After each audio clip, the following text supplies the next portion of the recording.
Hello to you and welcome here to Adelante Chicago. I'm Lourdes Duarte. Thank you so much for joining us today. Bienvenidos. Well, a decade ago, something known as DACA started protecting undocumented immigrant children brought to the U.S. by their parents. It opened a lot of doors for about 800,000 students around the country. Then, over the last few years, that program has been questioned. First, a Texas judge ruled it was illegal, and now an appeals court upheld that ruling. Julian Cruz talks to students trying to make sense of that ruling. I'm definitely worried about what's going on. DACA recipient Jackie Solis, a fourth-year medical student at Loyola Stritch School of Medicine, fearing what's next. Kind of feels like a dark cloud that follows us. We need 60 votes in the Senate. We have 50 votes in the Senate. We need 10 Republicans. U.S. Senator Dick Durbin and Democratic cohort Bob Menendez and others fear that a legislative fix for DACA appears unlikely. I think the Biden administration must act now, use its existing legal authorities like temporary protected status. President Joe Biden supporting the Dreamers, as they're known, but even executive action experts say likely to be a temporary solution. Critics say it'll take Congress to stabilize the controversial program known as DACA, short for the Deferred Action for Childhood Arrivals. I'm undocumented, unafraid, and I am a DACA recipient. Grisa Martinez, among the more than 800,000 young people across the country and here in Chicago, for now at least, unnerved by the precarious future of DACA, which has teetered on the brink of elimination due to numerous court challenges. The question is whether in a lame duck session, 10 Republicans will step up. I can count 4 or 5 going into this, but no more. On Loyola University's Chicago campus, many Dreamers have found refuge due to the university's longtime support of immigrant students. The 29-year-old Jackie Solis hopes that Congress will recognize the remarkable achievements of thousands of DACA students. A lot of our DACA brothers and sisters are now physicians, they're lawyers, they are doing their own business. A lot of them are teachers and just educating our next generation. Julian Cruz, WGN News.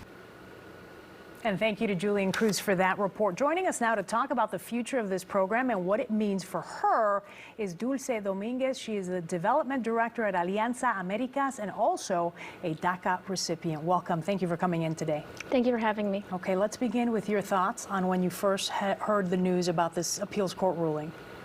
When I first heard the news, I was actually on a call with a group of other organizations talking about the need to have more information sessions about what was happening with DACA, when in that moment, like, we knew the decision was coming and it came. So in that moment, it was just very chilling, numbing, and I think it came almost as a shock because we needed to respond quickly. What did this mean? What was it going to mean for people like me? What information did were individuals going to be asking for? So it was just a lot of questions and a little bit of a shock to me as a person. Of course, it's understandable. Okay, let's dig a little deeper and talk about your particular experience. You are a DACA recipient. You've been working with DACA or on a DACA program for the last 10 years. So a ruling like this, what does it mean for you? Is that done for you, or are you able to renew and continue renewing? Yeah, so it's been 10 years. When the program first rolled out, I was actually 18, fresh out of high school, and thinking about what next steps I was going to take. So over the last 10 years, a lot has happened. Now that this decision has been made, I have a lot of questions around, what does this mean for the program, the fact that it's been deemed illegal, getting sent back to the Texas court. We know that that judge has already ruled that it is illegal, so it is very likely that the program is going to end. So while for now I will be able to continue on my work permit, it is very likely that I'm going to have to be looking for other options should the program end. What are the other options, though? Exactly. I think that what we're looking at is for Congress to do something. We've been saying that for many years, and I think we're at the point where they can no longer hide behind the courts, and we'll need to take action if they are truly about protecting undocumented persons. It's got to be so uneasy and be a source of such anxiety, because this is one of those programs that it seems like over the last 10 years, it's always teetering, right? You never know where you stand. Yes, exactly. It's been probably half the lifetime of the program. We've been back and forth between courts. That's why I like the way that I explain it is it's almost numbing, because you become so used to the reality that you might have a bad decision tomorrow. You might have a good decision the next time it's in court. So it's just a lot of uncertainty, and I think while the program is not in limbo, it's been deemed illegal. Our future does remain in limbo. Yeah, and I think one of the things that a lot of people don't realize is that Illinois holds a lot of DACA recipients. I mean, there's about 800,000 of them throughout the country. Illinois has probably close to 10% of those folks are right here. Yes, we do have a large population here in Illinois of DACA recipients, and I think Illinois has done a great job of exemplifying what state measures can be taken to improve the realities of people that are undocumented living in Illinois. Okay. What are you seeing moving forward? Obviously, Congress needs to take action, but how likely is that to happen when we look at, both parties obviously always seem to be fighting over this issue? Yes, the likelihood, I think, is, again, uncertain. Like, I wish I did have an answer of, like, it's very likely that we'll have something, by the end of the year.